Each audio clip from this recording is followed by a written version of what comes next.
Hello friends, आज हमारे साथ हैं गुलशन जी, जो एक वैज्ञानिक हैं इसरो में, इंडियन स्पेस रिसर्च ऑर्गेनाइजेशन में। जब भी हम लोग अपने देश में कोई भी न्यूज़ पढ़ते हैं जिसमें कोई पीएसएलवी या जेएसएलवी व्हीकल है और वो सैटेलाइट्स को अंतरिक्ष में भेजता है, तो उससे संबंधित सारे लोगों ने कुछ ना कुछ न्यूज़ पढ़ी होगी।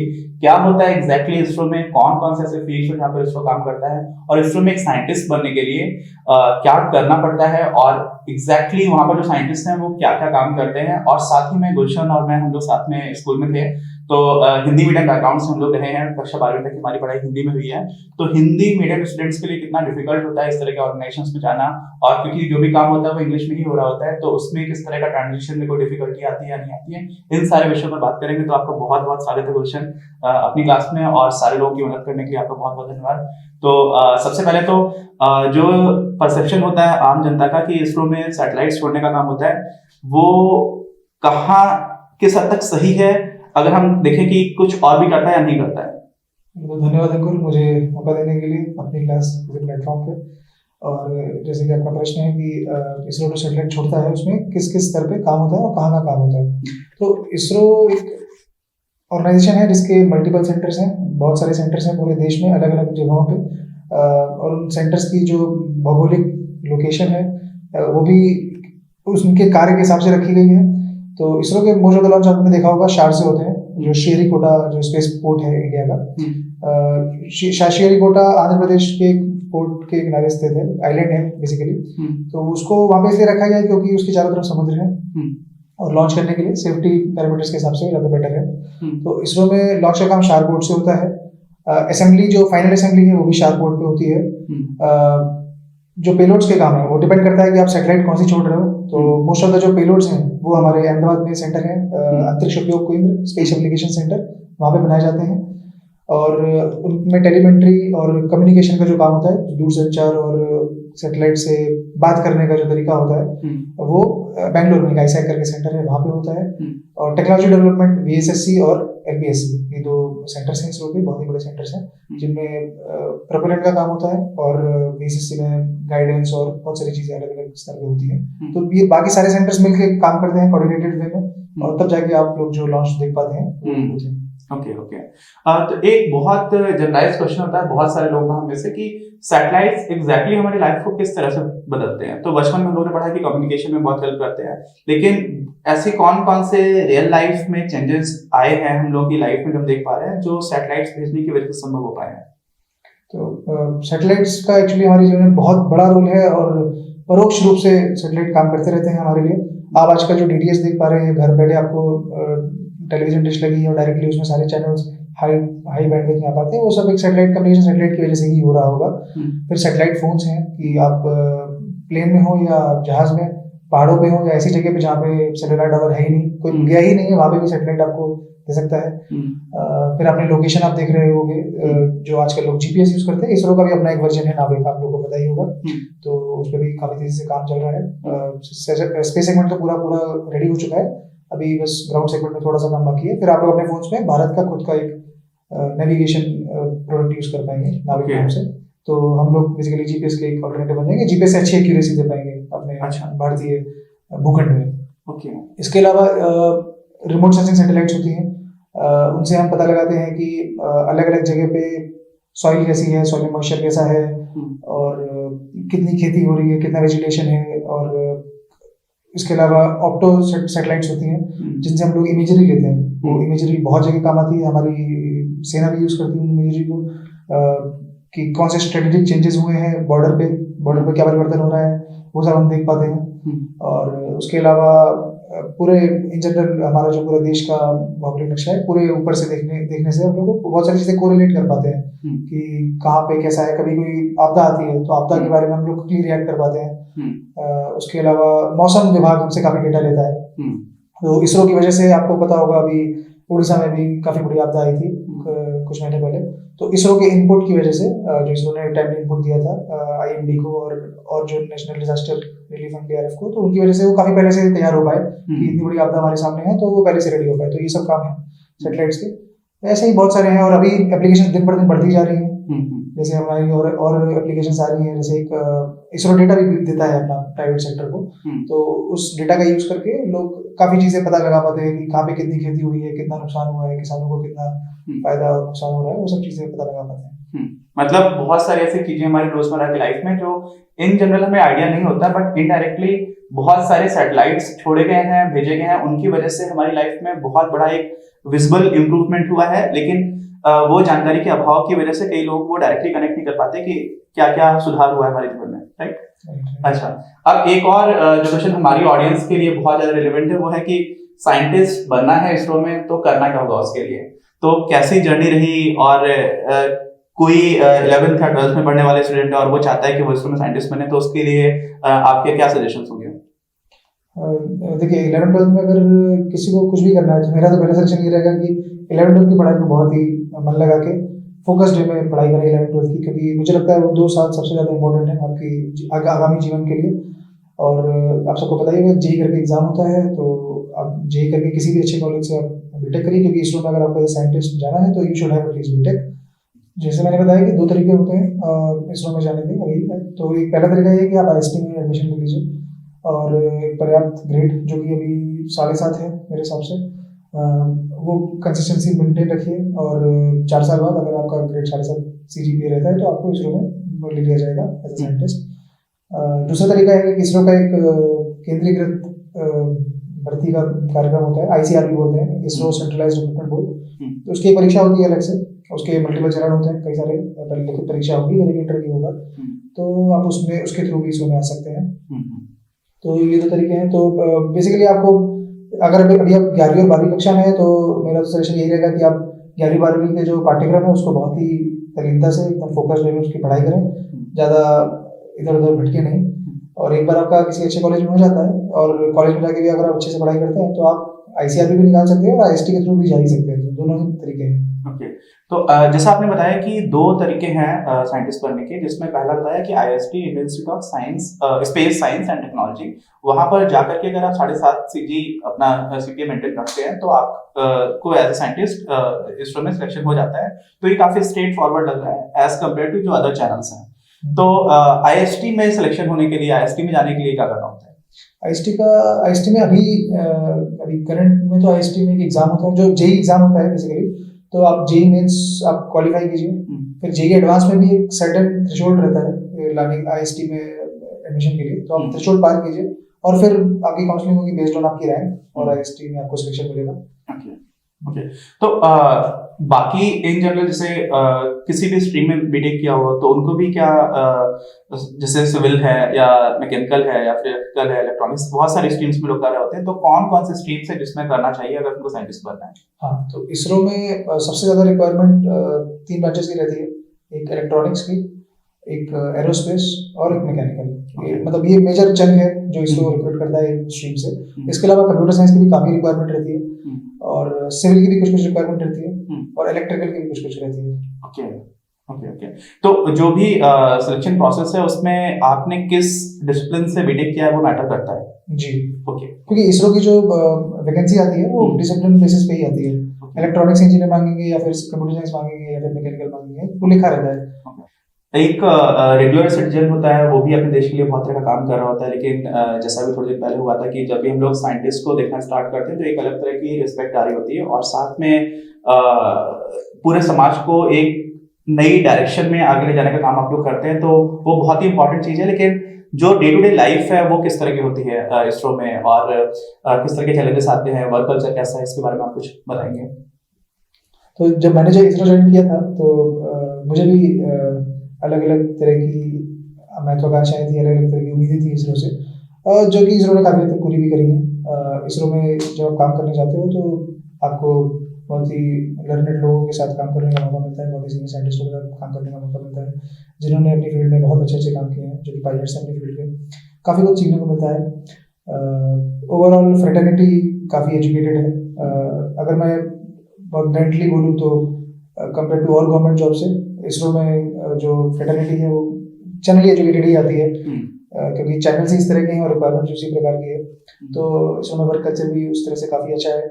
काफ़ी इंटेलेक्चुअल है, आपको काम करने की फ्रीडम भी है with in certain range of course, क्योंकि एक ऑर्गेनाइजेशन है तो उसके एक सेट ऑफ रिस्ट्रिक्शंस तो रहते ही हैं, लेकिन फिर भी आपको काफ़ी फ्रीडम रहती है काम करने की, इनोवेशन प्रपोज करने की, इनोवेशन करने की काफ़ी चॉइसेस रहती हैं।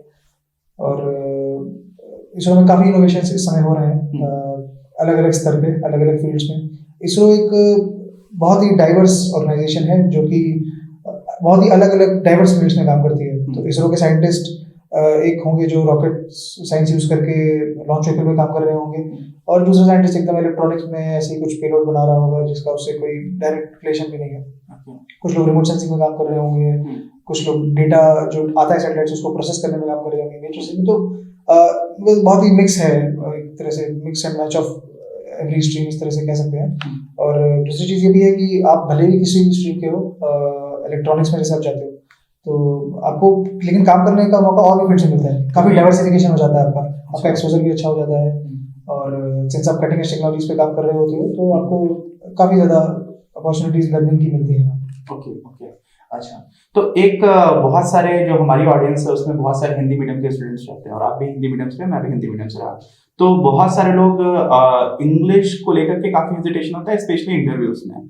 तो वो कितना बड़ा एक बैरियर है, पहला क्वेश्चन। दूसरा, उसके लिए किस तरह से प्रिपरेशन की जानी चाहिए, और डे टू डे लाइफ जो है इसरो में, वहाँ पर इंग्लिश में आपको फ्लुएंट होना वो कितना ज़्यादा मैटर करता है, और क्या वो इतना बड़ा चैलेंज है जितना बड़ा हम लोगों को लगता है? तो इसको मैं पॉइंट वाइज जवाब देता हूँ। पहला मैं जवाब देता हूँ कि कितना मुश्किल है अगर इंग्लिश में प्रोफिशिएंसी नहीं है तो इसरो में अंदर जाना या सेलेक्ट होना।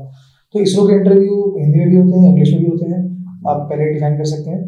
यूपीएससी के भी सारे एग्जाम शायद ऐसे ही होते हैं। तो अगर आप किसी भाषा में प्रवीण है तो, और आपका टेक्निकल नॉलेज है तो आप जा सकते हैं, उसमें आपको कोई दिक्कत नहीं होगी।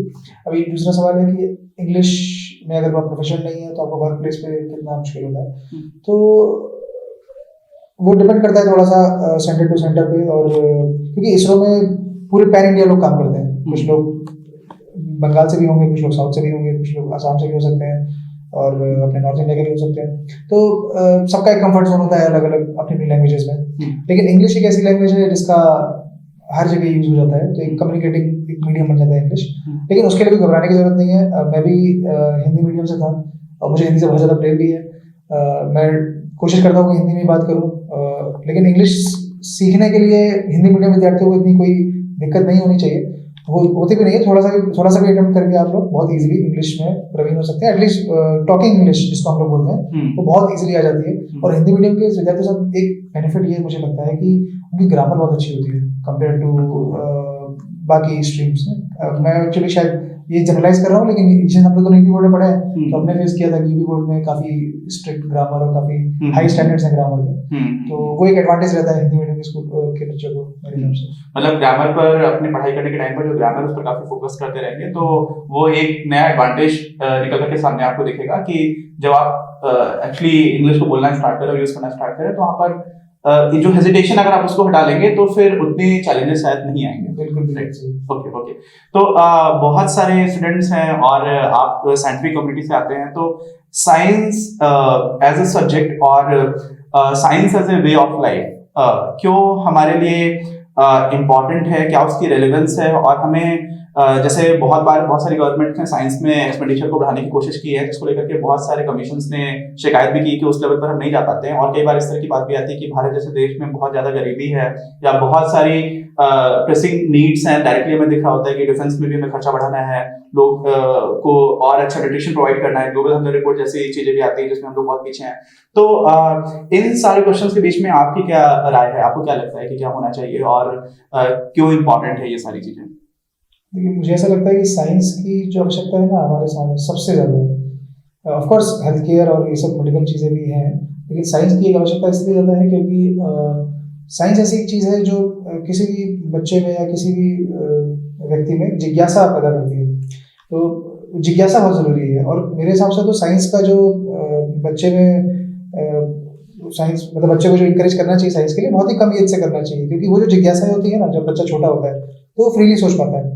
जैसे जैसे बड़े होते जाते हैं तो हमारा जो मस्तिष्क है थोड़ा संकुचित वे में, एक फोकस में, एक डायरेक्शन में सोच पाता है। तो वो थोड़ा काउंटर हो जाता है कंपेयर टू एक नई thinking, out of box thinking के, इनोवेशन के। तो आपने ये भी नोटिस किया होगा कि बहुत सारी कंपनीज जो होती हैं जनरली फ्रेशर्स को हायर करने के लिए प्रेफरेंस देती हैं। वो शायद इसीलिए क्योंकि उनका जो सोचने का तरीका है वो एक डायरेक्शन में नहीं रहता। तो अगर बचपन से ही बच्चा एकदम साइंस में जिज्ञासु रहे और इंटरेस्टेड रहे, देखिए मेरे हिसाब से आपको जो भी दिख रहा है, आपको महसूस हो रहा है, आपको सुनाई दे रहा है, हर चीज का जवाब साइंस में है। कोई भी फंडा है, कोई भी क्या कहते हैं, कोई भी नेचुरल इंस्टेंस है, कोई भी घटना जो आपके सामान्य जीवन में होती है, उसका आंसर आप साइंस के थ्रू दे सकते हो। ये ऐसा क्यों हुआ, कब हुआ, दोबारा कब होगा या क्यों नहीं हुआ, हर चीज का जवाब साइंस से दिया जा सकता है। तो वो एक बहुत जरूरी है उस तरह का टेम्परामेंट हमारे देश में, ताकि उससे जो हमारे कुछ दुर्घटनावश अंधविश्वास और कुछ चीजें जो हमारे देश में काफी ज्यादा कभी कभी दिखाई देती हैं हम लोग को, दुर्भाग्यपूर्ण घटनाएं, वो बिल्कुल भी नहीं होंगी जब अगर साइंस का सब में बोलबाला रहेगा। तो मेरे हिसाब से साइंस को सबसे ज्यादा प्रमोट करना चाहिए इन सब चीजों में, और वो लॉन्ग रन में किसी भी विद्यार्थी को बहुत फायदा करता है, और पूरे समाज को भी, पूरे समाज को आगे ले जाता है। मुझे याद है प्रोफेसर यशपाल, जो कि मेरे सेंटर के प्रथम डायरेक्टर भी थे, प्रोफेसर यशपाल, उनका एक कार्यक्रम आता था साइंस से रिलेटेड, नाम मुझे एग्जैक्टली याद नहीं आ रहा है, आओ सीखें ऐसा कुछ नाम था, नाम एडिट करने वाले, तो ऐसा कुछ नाम था। तो वो जो कार्यक्रम था वो आकाश नीला क्यों है, इस तरह के पहलुओं से स्टार्ट करता था। तो एक छोटे बच्चे के लिए तो आकाश नीला के यही इंपॉर्टेंट है, उसको क्या मतलब है रॉकेट से क्या है, तो जो दिख रहा है उसका उत्तर अगर मिल जाता है साइंस की भाषा में, तो वो एक अलग ही डायरेक्शन में चला जाता है और उससे पूरे समाज का एक भला होता है। यहाँ पर आपने प्रोफेसर यशपाल की बात की, तो मुझे कार्ल सैगन नाम के भी एक फिजिसिस्ट हैं जिनका कॉस्मोलॉजी नाम का एक पहले प्रोग्राम आया करता था, तो उन्होंने भी एक जगह पर बोला था कि आप फर्स्ट क्लास और सेकंड क्लास के बच्चों से मिलेंगे तो सारे साइंटिस्ट ही हैं वो, क्योंकि उनकी क्यूरियोसिटी है। और हमारा सिस्टम कुछ इस तरह का है कि उनकी क्यूरियोसिटी को किल करना स्टार्ट कर देते, तो हम लोग बने बनाए साइंटिस्ट को मारना स्टार्ट करते हैं। तो ये बहुत सैड है, क्योंकि साइंस हमारे लाइफ में बहुत ही लॉन्ग लास्टिंग पॉजिटिव इम्पैक्ट लेकर के आई है, जो सारे लोगों को बहुत आसानी से दिखाई पड़ते हैं। लास्ट क्वेश्चन है आपसे कि जो भी स्टूडेंट्स हैं और बहुत सारे लोग ऐसे हैं जो कि लाइफ में इन जनरल एकेडमिक टर्म्स में भी स्ट्रगल कर रहे हैं, या फिर कभी कभी भी किसी भी तरह के स्ट्रगल्स आ रहे होते हैं, तो उनके लिए आपका क्या सजेशन है, उनको कैसे उससे कोप अप करना चाहिए? और क्या है, कई बार हम लोग ऐसा होता है कि बहुत पैरोकियल माइंडसेट बन जाता है, हम लोग बाहर की चीजें नहीं देख पा रहे होते हैं, और आप लोग तो सैटेलाइट्स भेजते हैं, बाहर यूनिवर्स की बात करते हैं, तो उस सारे चीज को लेकर के आपका क्या सजेशन है? देखिए, स्ट्रगल जहाँ तक है, स्ट्रगल तो लाइफ का एक पार्ट है। अगर आपकी लाइफ में, आपके जीवन में संघर्ष नहीं है, स्ट्रगल नहीं है, तो मेरे ख्याल से जीवन का आनंद आपको आएगा ही नहीं कभी भी। अगर आपको बैठे बैठे सब कुछ मिलता रहे तो उसका कोई आनंद नहीं है। तो स्ट्रगल तो एक बहुत ही बेसिक और नेसेसरी पार्ट है आपके जीवन का। अभी बहुत लोगों के साथ ऐसा होता है कि वो काफ़ी लंबे समय तक स्ट्रगल करते रहते हैं और उनको सफलता नहीं मिलती, तो हताश हो जाते हैं। तो वो उस समय आपको थोड़ा हताश होने से बचने की ज़रूरत है, और अगर आप कंटिन्यूअसली, डेडिकेटेडली और अपने सच्चे मन से आप स्ट्रगल करते रहोगे, तो मुझे नहीं लगता कोई भी ऐसा टारगेट है, कोई भी ऐसा गंतव्य है जो आप नहीं प्राप्त कर सकते अपने जीवन में। और मैसेज तो यही है कि आप, मतलब एक एकेडमिक टर्म्स में अगर मैं बोलूँ, अगर आपको, मतलब इसरो नहीं, एक बात और है एक्चुअली कि समाज में इस समय मौके बहुत हैं। एक ज़रूरी नहीं है कि आप इंजीनियर ही बने, डॉक्टर ही बने या सीए बने। इतने मौके हैं, इतनी ज़्यादा डाइवर्सिफाइड फील्ड्स आजकल आ रही हैं, और हाइब्रिड फील्ड्स भी हैं, मतलब डॉक्टर और इंजीनियर को मिला के भी कुछ बन जाता है, तो उसमें एक स्किल सेट होना चाहिए। तो मौके बहुत हैं, मौके की कोई कमी नहीं है, बस आपको योग्य होना पड़ेगा। और आप कभी भी इन चीज़ों से हताश मत होइए कि मैंने ये एग्जाम नहीं रह गया मेरा, या इस एग्जाम में क्वालिफाई नहीं कर पाया। जीवन बहुत बड़ा है, मौके मिलते रहते हैं और मिलते रहेंगे। तो मुझे ही देख लीजिए, मतलब मैं तो बहुत बड़ा एक वो नहीं हूँ, लेकिन फिर भी जैसे मैं अपने जीवन को पीछे मुड़ के देखता हूँ, तो मेरा, जब मैं स्टार्टिंग से जब मैंने ट्राई किया था, तो मेरा भी वो जेई को लेके बहुत ज़्यादा रुझान था, आईआईटीज़ में जाके पढ़ने का। सिंस मैं कानपुर से हूँ, तो मेरे को आईआईटी कानपुर मैंने पर्सनली विजिट भी किया है, तो मेरे को एक बहुत ज़्यादा क्या कहते हैं उसको, क्रेविंग थी कि आईआईटी कानपुर में पढ़ूँ और घर के पास रहूँ, और ये सब दोनों चीज़ें बेस्ट ऑफ बोथ वर्ल्ड्स मिल जाए। तो आईआईटी कानपुर के लिए ट्राई किया था, और मेरे को इंटरेस्ट था इलेक्ट्रॉनिक्स और कंप्यूटर्स में, तो इनमें से किसी में, लेकिन समहाउ उतना मैं अच्छा नहीं कर पाया। तो दूसरे एग्जाम में किया और उसके बाद इसरो में आ गया। अभी जब पीछे मुड़ के देखता हूँ तो ऐसा मैंने कुछ खोया नहीं है। बस आप लगे रहिए अपने काम में, और हताश मत होइए, और जीवन बहुत बड़ा है, इन सब चीज़ों से परे है बेसिकली। तो यही संदेश है। जो बहुत मौके मिलते हैं, बहुत मौके मिलते हैं, मौके की कोई कमी नहीं है, बस आपको उम्मीद नहीं छोड़नी है। और एक कोट है हमारे डायरेक्टर साहब अक्सर बोलते रहते हैं कि it is always darkest before the dawn. तो अगर आपके जीवन में ऐसा समय आ रहा है कि आपको कुछ भी समझ में नहीं आ रहा है और हर तरफ अंधेरा अंधेरा दिख रहा है, तो ऐसा हो सकता है कि सुबह बहुत नजदीक हो, तो बस आपको थोड़ा सा उस समय चलते रहना है। हाँ। तो बस यही एक संदेश है, अगर ऐसा किसी के जीवन में है तो आप करते रहिए, और आप सबको बेस्ट ऑफ लक, और अपनी क्लास को बेस्ट ऑफ लक। बहुत अच्छा काम जो ये लोग कर रहे हैं, सराहनीय। थैंक यू गुलशन, और बहुत अच्छा लगा आपसे बात करके। उम्मीद है कि बहुत सारे लोग इससे इंस्पायर भी होंगे और अपने अपने कई सारे जो आंसर्स होते हैं उनको आंसर्स भी मिले होंगे बहुत सारे क्वेश्चंस के। मिलते हैं आप लोग अपने अगले वीडियो में, तब तक आप लोग भी पढ़ाई करते रहिए, गड़ा रहिए। जय हिंद, जय भारत।